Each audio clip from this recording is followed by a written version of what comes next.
మనము ఈరోజు 16 సోమవారాల వ్రత కథను తెలుసుకుందాము. నైమిసారణ్యంలో జ్ఞానయజ్ఞ రిరుతులైన సౌనకాది మహర్షులు సూతునకు నమస్కరించి, ఓ మహర్షి, మీరు మాకు అనేక సత్కతులు చెప్తీరి. ఏ వ్రతం ఆచరించుట వలన శీఘ్రముగా ఫలప్రాప్తి కలుగునో అటువంటి ఉత్తమోత్తమైనటువంటి వ్రతమును ఒకదాన్ని మాకు ఉపదేశింపుడని ప్రార్థించిడే. అంతటా సూతుడు, మహాత్ములైన మహర్షులారా, ఒకరోజు కైలాసంలో దివ్యరత్న ఖచ్చిత సింహాసనంపై కూర్చొని ఉన్న పరమేశ్వరుని పార్వతి ఏకాంతంలో ఇట్లా ప్రశ్నించింది. స్వామి, నేను మీ వద్ద అనేక శాస్త్రములను, ఆగమ విద్యలను నేర్చుకున్నాను. సర్వకాల సర్వావస్థలందు అల్ప ప్రయాసచే మహత్తరమైన ఫలమును ప్రసాదించు వ్రతమునొకటే నాకు ఉపదేశించుడు. అది విని మందహాసంతో సదాశివుడు, ప్రియా, నీ ప్రశ్న ఉచితముగాను లోకోపకారిగాను ఉన్నది. లోకహితము కోరిన నీకు ఒక శ్రేష్టమైన వ్రతమును చెప్పెదను అంటూ ఇలా చెప్పసాగాడు. నక్షత్రములో సూర్యుడు, గ్రహములలో చంద్రుడు, నదులన్నిటిలోనూ గంగానది, ఇంద్రియములలో మనస్సు ఏ విధంగా శ్రేష్టమైనదో వ్రతములన్నింటిలోనూ ఈ సోమవార వ్రతము శ్రేష్టమైనది. ఈ వ్రతమునకు షోడశ సోమవార వ్రతము అని పేరు. దీని మహిమలను వర్ణించుట అసాధ్యము. భక్తిపూర్వకంగా దీనిని ఆచరించువారు ఏదేది కోరుకుందురో దానిని వారు శీఘ్రముగా పొందుతారు. ముత్తైదువులు అఖండ సౌభాగ్యమును పొందుతారు. రోగులకు సంపూర్ణ ఆరోగ్యము కలుగును. ఎడబాసిన భార్యాభర్తలు ఒకరినొకరు చేరుకుందురు. ఈ విధంగా ఇది పరమ మహిమాన్వితమైన వ్రతము అని చెప్పాను. అంతటా పార్వతీ, స్వామి, దయచేసి ఈ వ్రతమును ఆచరించు విధానమును అనుగ్రహింపుడు అని ప్రార్థించినది. ప్రియా, ఇది భక్తిపూర్వకంగా ఆచరించాల్సినటువంటి వ్రతము. ఈ వ్రతమును ఆచరించుటకు ఆషాఢ మాసం పౌర్ణమి నుండి కార్తీక మాసం పౌర్ణమి వరకు వచ్చు 4 నెలలు ప్రాశస్తమైనవి. ఈ రోజులలో వచ్చు 16 సోమవారాలలో ఈ వ్రతము శ్రేష్టమైనది. సోమవారం నాడు ఉపవాసం ఉండలే. ప్రాతకాలమునే స్నానాది నిత్య కర్మలను ముగించుకొనవలను. పుట్టమన్నుతో శివలింగము తయారు చేసుకొనవలను. వెండి, ఇత్తడి వంటి శ్రేష్టమైన లోహములతో చేసిన లింగమును కూడా ఉపయోగించవచ్చును. బిల్వపత్రాలు, పుష్పములు, ధూపదీపదులు సిద్ధము చేసుకొనవలను. నైవేద్యం కొరకు గోధుమ నూకను వేపి ముద్ద చేసి దానికి కావలసినంత నెయ్యి, బెల్లము కలిపి ఉండలను చేయవలను. ఈ వ్రతము కావాల్సిన ప్రసాదం ఇదే. ప్రసాదమును శివుడు నైవేద్యంగా పెట్టి దానిని 3 భాగాలుగా చేయవలను. భక్తులకొకటి, పశువులకొకటి. ఈ వ్రతమును ఆచరించు వారికి 3వది పంచవలను. ఈరోజు ఉప్పు తినరాదు. ఇదే విధంగా 16 సోమవారాలు శ్రద్ధాభక్తులతో ఆచరించవలను. 17వ సోమవారమున ఉద్యాపన చెప్పవలను.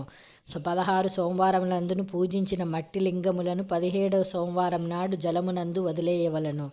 ఆ రోజున బ్రాహ్మణులకు అన్నదానము యథాశక్తి చేయవలను. ఈ విధముగా వ్రత విధానము పరమేశ్వరుడు పార్వతికి ఉపదేశించిన. అది విని పార్వతి, స్వామి, వ్రత విధానం చెప్పి అనుగ్రహించితిరి. దీనిని ఎవరెవరు ఆచరించి ఎటువంటి ఫలమును పొందగలిగినో వివరముగా తెలుపవలను అని ప్రార్థించను. అంత శివుడు వ్రత పూజా ఫలమును చెప్పనారంభించను. పార్వతి, చాలా కాలం క్రితం ఈ వ్రతం ఆచరించుట వలన నీవే నన్ను భర్తగా పొందితివి. గిరిజా కళ్యాణ సంఘటన ఇంకను నాకు జ్ఞాపకమున్నది.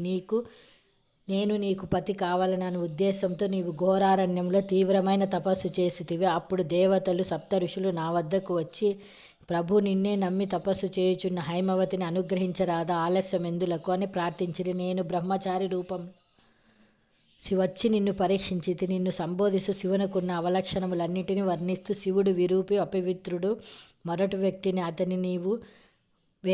అతనిని కాక నీవు వేరెవరినైనా వివాహం ఆడరాదా అని పరిహసించితిని. అంతట నీకు పట్టరాని కోపం వచ్చను. కోపంలో కన్నులు ఎర్రబడి, శివనింద మహాపాపము, శివుడు లేనిచో నేను బ్రతకలేను, వేరొకరిని కన్నెత్తి కూడా చూడను అన్న నీ దృఢ నిశ్చయాన్ని ఖచ్చితంగా తెలిపితే అప్పుడు నేను నా నిజస్వరూపంతో నీ మందు ప్రత్యక్షమైన. నువ్వు 16 సోమవార వ్రతం ఆచరించుటచే నీ కోరిక తీరినది. గిరిజా కళ్యాణము అతి వైభవంగా దేవ ఋషుల గంధర్వుల సముఖములో జరిగినది. ఈ విధంగా వ్రతాచరణ వలన నేను నీకు పతినైతిని అన్నాడు పరమేశ్వరుడు. అంతటా పార్వతి కూడా సంతుష్టురాలై, స్వామి, నాకును జ్ఞాపకమున్నది. అయినను ఈ వ్రతము మహిమ నీ ముఖత లోకానికి అందించడానికి అడిగాను. నా వల్లే ఎవరెవరు వ్రతం ఆచరించి పుణ్యఫల పొందిరో చెప్పవలను అని ప్రార్థించను. శివుడు ఇతర సంఘటనలు కూడా చెప్పారంభించను.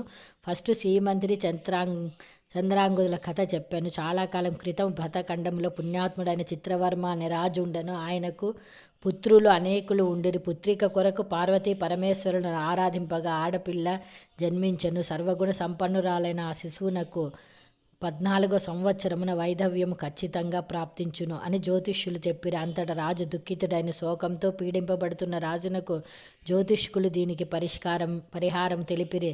రాజకుమార్తె అయిన సీమంతిని పూర్ణచంద్రుని వలె పెరుగుచుండెను.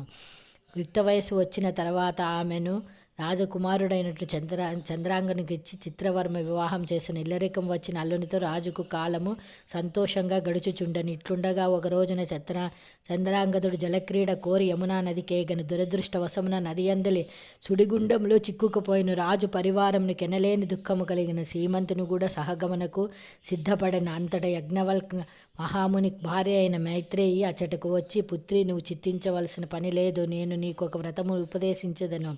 దాని వలన వైధవ్యము నుండి నీకు నివృత్తి కలుగును అని చెప్పి 16 సోమవారాల వ్రతము ఉపదేశించను. మైత్రి ఉపదేశించిన ప్రకారం చెప్పినట్లుగా సీమంతుని కూడా భక్తితో వ్రతమును ఆచరించను.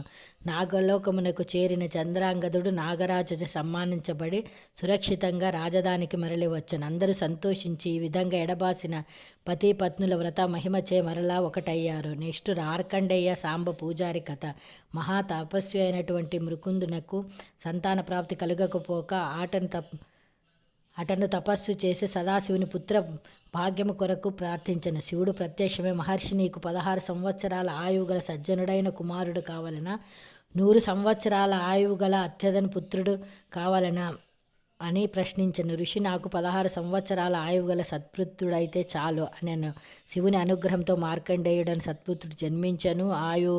మిగేచుండగా అతను భక్తితో 16 సోమవారాల వ్రతమును ఆచరించి శివుని కృపకు పాత్రుడై చిరంజీవి అయ్యను.